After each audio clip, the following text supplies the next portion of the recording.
Ketika prestasi tak lagi bisa dibanggakan, kadang yang tersisa hanyalah halu. Seperti ini nih, contohnya.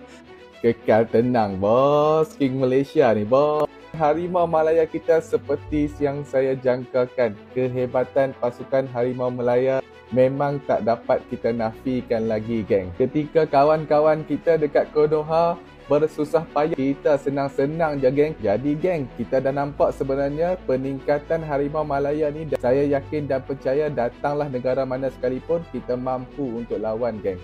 Kita cari lawan yang mempunyai ranking FIFA 72, guys. Sorry jiran serempun, kali ini bukan Indonesia. Breaking news, menurut FAM, Harimau Malaya di bawah Peter Klimovsky akan bertemu pasukan Cape Verde. Kalau sebelum ni orang kecam kita bantai Nepal yang tak padu, tak apa. Bukan kaleng-kaleng, bro. Ini akan menjadi pengukur dan ujian yang terbaik untuk pemain Harimau Malaya menjelang game menentang Vietnam bulan depan. Player Cape Verde ini agak berpengalaman. Kebanyakan mereka main untuk klub Portugal, klub Belanda. Seorang tu rakan pasukan Iliano Rangers dan ada juga center back Villarreal. Yang menariknya, guys, game ini akan berlangsung pada 29 Mei, sehari selepas game Manchester United lawan Asian All-Stars. Patutlah ada pemain Harimau Malaya yang tarik diri hari itu. Ini persiapan yang lagi penting dan kira Onana nasib baik tak payah jumpa Arif Aiman dengan Faizal Halim. Yang penting rakyat Malaysia tunjuk support korang. Kalau tak tahu tengok bola tu, abang boleh ajar. Jom ramai-ramai turun stadium bola sepak Kuala Lumpur 29 Mei pukul 9 malam. Bersama-sama kita saksikan revolusi Harimau Malaya jalan.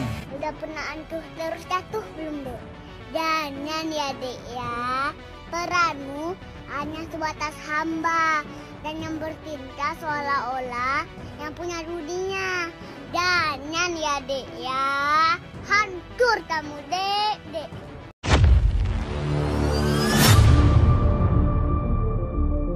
Apa jadinya kalau realita ditolak dan mimpi jadi pegangan utama?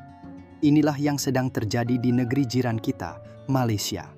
Timnas mereka yang sudah lama puasa gelar, prestasi pun sekarat, masih saja percaya diri setinggi langit.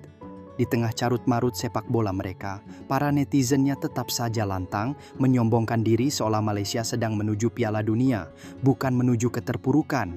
Bayangkan, tim yang bahkan kesulitan menang lawan Bangladesh malah mengejek Indonesia yang sukses melumat raksasa Asia macam Arab Saudi. 2-0 di GBK bukan cuma menang, tapi membuat Arab Saudi keok tak berkutik. Sementara itu, Malaysia bahkan untuk cetak gol aja masih terseok-seok. Tapi anehnya, mereka tetap merasa lebih baik. Hebat ya, halunya. Ini bukan hanya soal rivalitas Indonesia versus Malaysia. Ini sudah menyentuh titik paling memalukan dalam dunia sepak bola Asia Tenggara. Ketika Indonesia naik kelas dan jadi pembicaraan di level Asia, Malaysia masih sibuk cari lawan yang selevel, alias lawan yang rankingnya jauh di bawah. Kami mau lawan yang sepadan, katanya, tapi lawannya ranking 120 ke atas. Sepadan? Atau cari yang gampang ditaklukkan demi bisa pamer menang? Sekarang mari kita lihat data. Indonesia ada di peringkat 134 beberapa tahun lalu. Sekarang sudah menginjak di kisaran 100, bahkan mengalahkan negara peringkat 50-an seperti Arab Saudi. Bahrain tumbang juga 1-0, sedangkan Malaysia masih nyaman bermain di ranking 130-an. Tapi entah kenapa, di kepala mereka, Indonesia tetap tidak selevel. Halu akut, fix. Yang lebih lucu lagi, ketika ada turnamen di Malaysia, kabarnya malah terancam bangkrut. Sponsor kabur, animo penonton sepi, tapi tetap saja sombong. Seolah-olah dunia sepak bola butuh mereka. Padahal, yang butuh semangat baru justru sepak bola mereka sendiri. Tapi ya gimana, kalau udah halu, dikasih realita pun dibilang hoax. Dulu, mungkin Malaysia bisa bicara. Ada 1-2 trofi, dan Indonesia sempat tertatih. Tapi sekarang, cerita udah berubah, bro. Indonesia punya pemain naturalisasi kelas dunia, main di Eropa, dan performa di kualifikasi Piala Dunia yang bikin takjub. Sementara Malaysia masih bangga main di liga lokal dan selebrasi kalau bisa imbang lawan Vietnam. Kita tidak bicara dengan emosi, ini murni fakta. Tapi netizen Malaysia, maaf, mereka alergi sama fakta. Lihat saja setiap postingan tentang keberhasilan timnas kita. Komentar mereka, nggak level, cuman hoki. Atau yang paling favorit, Malaysia lebih baik.